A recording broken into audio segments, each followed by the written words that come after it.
आयुष्य जगताना शिळ्या भाकरीला आणि तुटक्या चपलेला कधीच नाव ठेवायचं नसतं, कारण भाकर आज शिळी आहे पण त्याच भाकरीने आपलं काल पोट भरलं होतं आणि चप्पल आज तुटकी आहे पण तिनेच आपल्या पायाला काल आधार दिला होता.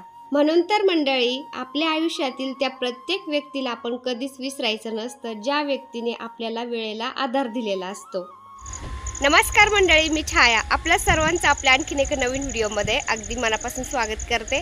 तर फौजी साहेबांनी निघलोत बाजारामध्ये, तर साड्या आणल्यात ना, साड्यांचे ब्लाऊज शिवायला टाकायला चाललो होतं आणि ड्रेस आणला होता ना मी, तर हे पहा ड्रेस घातलाय मी. कसं वाटतंय? तर कॉलरचा ड्रेस आहे, मला तर आवडला. स्लीव्ज अशा कोपऱ्यापर्यंत आहेत ना, एकदम भारी वाटतंय, है ना फौजी साहेब? हा हो हा. तर गोकर्णाचा वेळ आलाय, तिथं निळ्या फुलांचा मस्त. तर बकऱ्या आल्या की त्या खाऊन जातात. फौजी साहेब झाडं पाहतात. तर आभाळ एवढं भरून आलंय ना, हे पा. थंड हवा पण सुटली, त्यामुळे मोठ्या गाडीत चालवतो आता. साड्यावरचे ब्लाऊज पण शिवायला टाकतो आणि विनीता मुंगीताईंनी ड्रेसचं कापड पाठवलं होतं ना मला, तर त्याचा ड्रेस पण शिवायला टाकतोय. तर चला, आणि भाजीपाला पण आणायचंय, मला भाजीपाला पण आणायचंय बरं का. हो चला.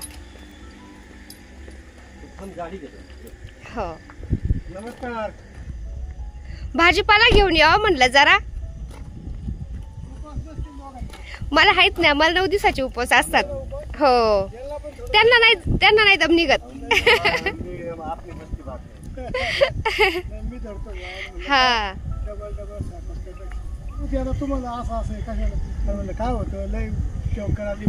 निघतंय तो निघतंय नाही का. हा बरोबर.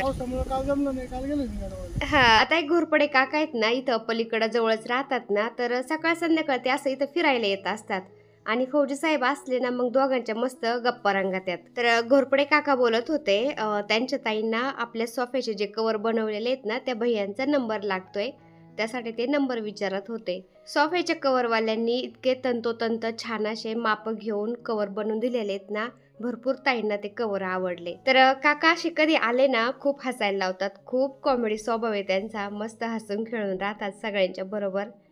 तर आमच्या गप्पा गोष्टी झाल्या थोड्याशा आणि मग ते पण गेले आणि आम्ही पण निघलो मग बाजारामध्ये.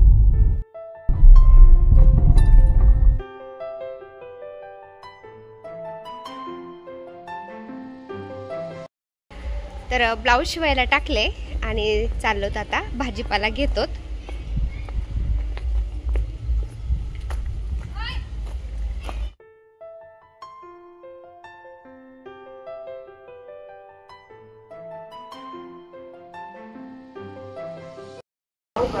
तर आलोत भाजी घ्यायला, पण खूप गर्दी आणि खूप गोंधळ इथं.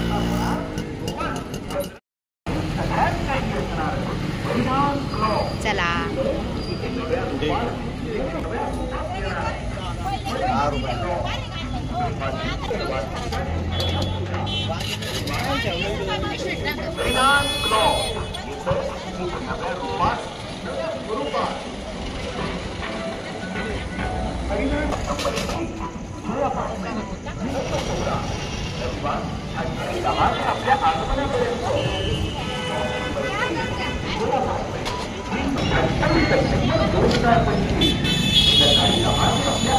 आम्ही बाजारातून आलो त्यानंतर मी साबुदाणा भिजू घातला, बटाटे शिजू घातले, कारण सगळ्यांना साबुदाणा वडा खायचा होता. मी साबुदाण्याची खिचडी काही खात नाही, पण सगळे बोलले की तुला उपवास असतो, तू पण नाही बनवत आणि आम्हाला पण नाही खाऊ घालत. चेंज कर, पांढरा मला नाही आवडत. हा हा, पिवळा कलर कर, पिवळा. अरे वा, असा कलर मला आवडतो. आम्ही बाजारातून आलो ना, तर मी पाहिलं राजूनी सगळ्या टेरेसवरच्या लाईटी लावल्या होत्या आणि झाडांच्यात मस्त फेरफटका मारत होता. इतकं छान वाटत होतं ना, तर मला असं झालं मी कधी टेरेसवरती जाईन आता. तर बटाटे शिजू घातले, साबुदाणा भिजू घातला आणि लगेच आले मी टेरेसवरती. तर भुईमुगाच्या शेंगा आणल्या होत्या ना बाजारातून, त्या पण मी वरती घेऊन आले खायला. तर आम्ही दोघं मस्त भुईमुगाच्या शेंगा खात बसलो होतो आणि फौजी साहेबांच्या हातामध्ये कॅमेरा होता ना, तर फौजी साहेबांच्या हातामध्ये कॅमेरा आला की तो झाडांकडे जाणार नाही असं कधी होणारच नाही. तर जास्वंदीच्या छोट्याशा झाडाला इतकं छान असं फुल आलं होतं ना, त्यांनी ते पाहिलं आणि ते मग कॅमेऱ्यामध्ये त्यांनी कॅप्चर केलं. तर किती छान दिसते जास्वंदीचं फूल, तुम्ही बघू शकता. आणि दिवसभर काही पाऊस आला नव्हता ना, त्यामुळं पाऊस नव्हता, पण थंड हवा सुटलेली होती. सगळे झाडांचे पानं असे हलत होते. असं इतकं छान वाटतं ना. आणि पाऊस झालेला होता ना, तर पाण्याचे डबकं डबकं साचलेले आहेत ना, तर बेडक्यांचा एवढा करकर करकर आवाज येतो की बास.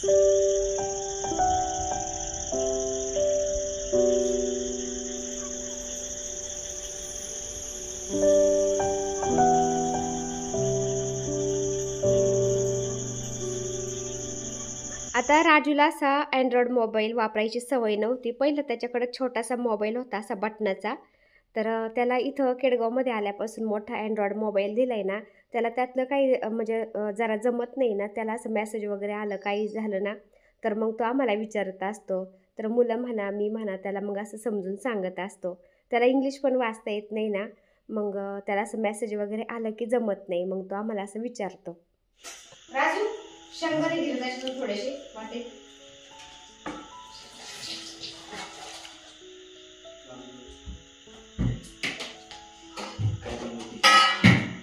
आज वे साबुदाणा वडा, मटकीची भाजी, चपाती. जमल ना? खरं काय? जाईल ना ते आणून मामाने. मामा जास्त ना नाही किती पटकन. बस एवढी. नाही झाले बाबू, एवढं शेंगदाणे नाही करायचे वड्या, थोडे घालायचे उगाच.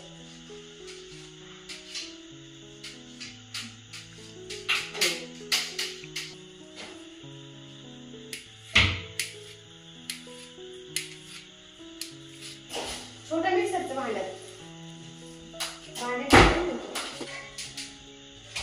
हाय आई इथे.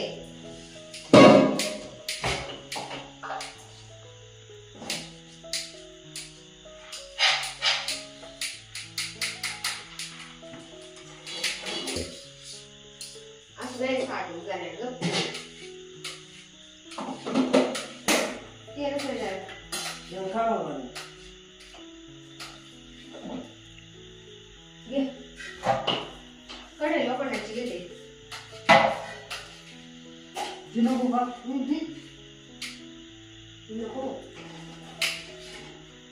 तर मी साबुदाणा वडा करणार होते. सगळ्यांना साबुदाणा वडा तर येतो, पण मी कसं करत असते ना, ते आज मी तुमच्याशी शेअर करते. तर साबुदाणा मस्त असा भिजला होता आणि उकडलेले बटाटे सागरने मला सोलून दिले होते. बटाटा साबुदाणा वड्यामध्ये घालण्यासाठी मी शेंगदाणे आणि हिरवी मिरची मिक्सरला अशी आबडधोबड थोडीशी वाटून घेतली. आपल्याला तिखट कसं लागते त्यानुसार हिरव्या मिरच्या घालायच्या, नाही तर मग जास्त जर तिखट झालं तर मग ते ठसका पण मारतं. तुला झाड लागेल ना. झाड लागेल का मला? हा तुम्हाला माहितीच नाही झाड लागत म्हणून. आता इथं तुला पलटी करायला झाड लागेल ना. हा का? बघत होतो तुला. हा लय तुला काळजी माहिती नाही का? काय मला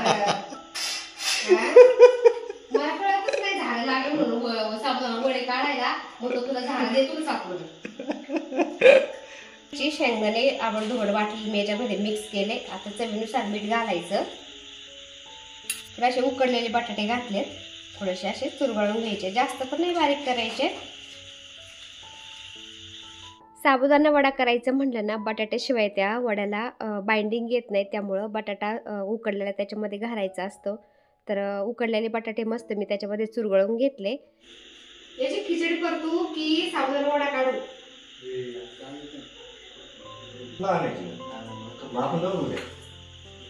दही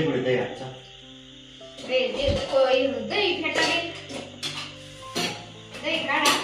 तुम्ही वडे बनवते. ओ जी चला तुम्ही वडे काढा बरं. टाकलं वडे का? दही टाकलं वाटायचं. वाटे घे बाबू. चम्मच घे. तू किती आणलं का तुम्ही? तुम्ही सांगितलं 3 पावशे. पाऊण किलो सांगितलं. 3 पावशे. पाऊण किलो झालं बाबू ते. काय हेच म्हणले होते, मग मी त्याला तेच म्हणलं ते आपण दूध पाहिजे आणि तिथून आणले. कर वडे कर. करू का? एखादी सोप बनवून सोप लय भारी. काय सोप ना? एवढा डब्बा करून ठेवली सोप मी त्याच्यात बघा तुम्ही. होय. ते त्याच्यात किराण्याच्या याच्यात बघा डबी भरलेली मोठी. आहे? मग बदली करून ठेवलेली मी. काय झालं? ऍक्सिडेंट झाला ना. बरं काय?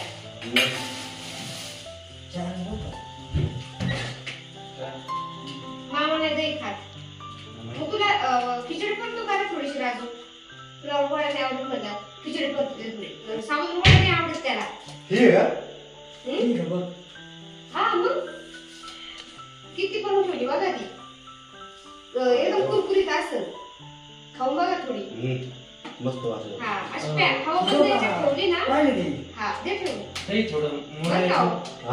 सकाळी तर कामाची घाई गडबड असते बरं का. कोणाला कॉलेजला जायचं असतं, कोणाला ड्युटीवर जायचं असतं, राजूला पण जायचं असतं.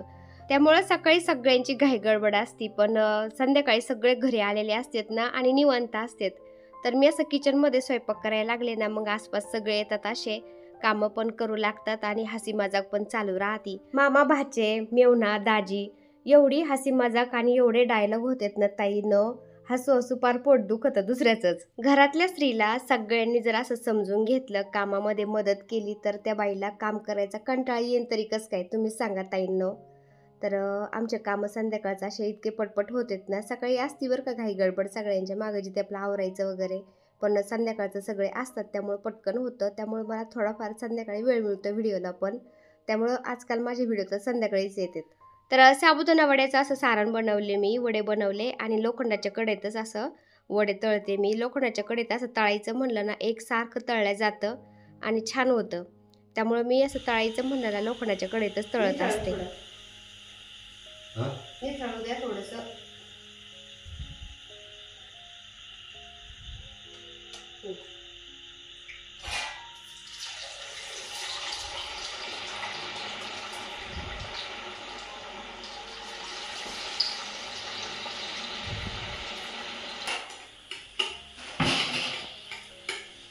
आता 2-4 साबुदाणा वडे तळले ना गरम गरम, फौजी साहेबांनी लगेच खायला घेतलं आणि राजू म्हणला मग मी तळतो.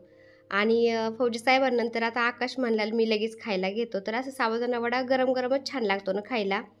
त्यामुळं आकाश म्हणला मी पण घेतो.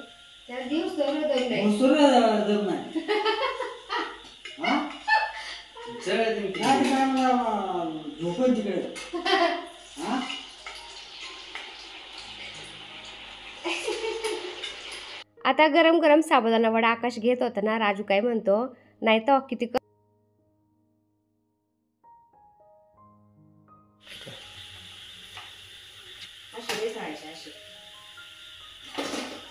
आणि मोठाले साबुदाणा वडे तळले. आकाशने घेतले, सागरने घेतले. त्यानंतर फौजी साहेब काय बोलले, थोडेसे असे भज्यासारखे बारीक बारीक काढते, पण एकदम कुरकुरीत होतात आणि छान लागतात खायला. तर मग छोटे छोटे असे बटाटा वडे मी त्याच्यामध्ये भज्यासारखे तेलात सोडले आणि फौजी साहेबांना ते पण तळून दिले. आणि राजूला खिचडी परतायची होती. राजू म्हणला मला नाही साबुदाणा वडा आवडत तेलकट, तर मला थोडीशी साबुदाणा खिचडी परतव. गुड इव्हिनिंग सर्वांना. तर थोडंसं ऊन पडलंय मस्त, टेरेसवरती येऊन बसले चौपाळ्यावरती. थोडंसं ऊन लागलेलं पण चांगलं असतं आणि छान वाटतंय. तर कमेंट वाचत होते, कमेंटचे रिप्लाय द्यावा म्हणलं थोडंसं निवांत बसून. तर एक कमेंट पाहिली मी सविता भोसले ताईंची.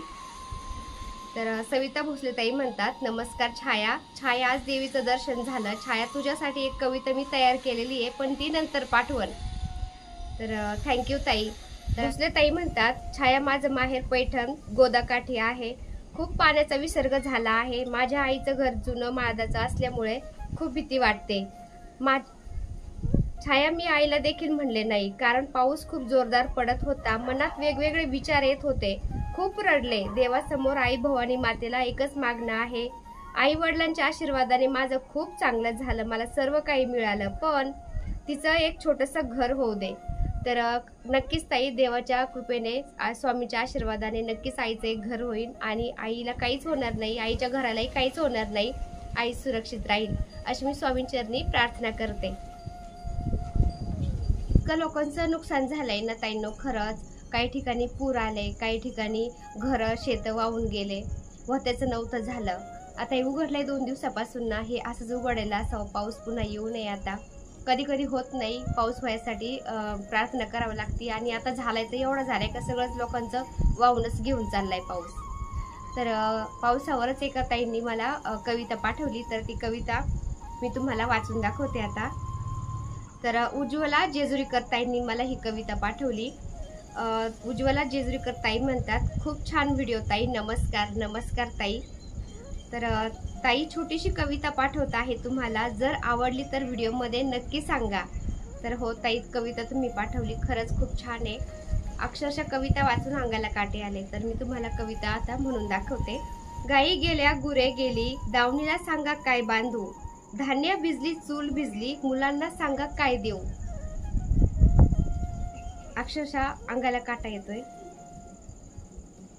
वही गेली पुस्तके गेली, स्वप्नांची माती झाली, इतकंच काय तर शेतावरची मातीही वाहून नेली. धन गेलं धान्य गेलं, संसार सारा पुरात वाहिला, नाही म्हणून घरामध्ये चिखल तेवढा राहिला. बघा, सगळं वाहून गेलं, फक्त चिखल राहिला घरामध्ये. अशी अवस्था झाली लोकांची. उभी पिकं गेली, पिकवलेलं गेलं, तहान गेली भूक गेली, डोळ्यात पाणी तेवढं राहिलं.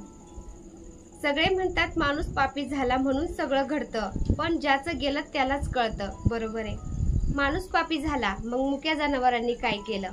एकदम बरोबर ताई, माणूस पापी झाला ते बरोबर आहे बघा, पण मुक्या जनावरांनी काय केलं? मुक्य जनावर सुद्धा पाण्यामध्ये खूप वाहून गेले. उज्ज्वला जेजुरीकर. तर उज्ज्वला जेजुरीकर ताईंनी ही कविता पाठवली. जे घडलंय, जे त्यांनी पाहिलं, तेच कवितेच्या माध्यमातून त्यांनी मला पाठवलं. खरंच खूप अवघड झालं ताईंनो, खूप नुकसान झाले लोकांचे. असं कधी होऊ नये. आणि ज्यांचं खूप नुकसान झालंय, होत्याचं नव्हतं झालंय, त्यांना सावरायला मदत कर देवा खरंच. आणि आता तरी बरसू नको. उघडलंय 2 दिवसापासून, असंच उघडू दे, येऊ नको देऊ आता. तर संध्याकाळचं कवळं ऊन पडलं होतं. मला ते इतकं छान वाटलं ना, मी टेरेसवरती बसायला आले. जनावरं चरत होते, हळूहळू घराकडे चालले होते जनावरं. आणि संध्याकाळच्या वेळेस हे काकां ते असं फिरायला येतात मोकळ्या वातावरणामध्ये ना, ते असं बसले होते. आणि मी पण टेरेसवरती चोपाळीवरती बसले होते. खूप छान वाटत होतं, खूप दिवसानंतर ऊन पडलं होतं. तर चला, हा व्हिडिओ मी इथं सेंड करते. व्हिडिओ आवडला असेल तर एक लाईक नक्की करत जा ताईंनो. चॅनलवर नवीन असाल तर प्लीज आपल्या चॅनलला सबस्क्राईब पण करा. चला तर भेटूया पुन्हा अशाच एका छानशा व्हिडिओ बरोबर. तोपर्यंत बाय. व्हिडिओ पूर्ण पाहिला त्यासाठी मनापासून आभारी आहे सर्वांची. सर्वांना श्री स्वामी समर्थ.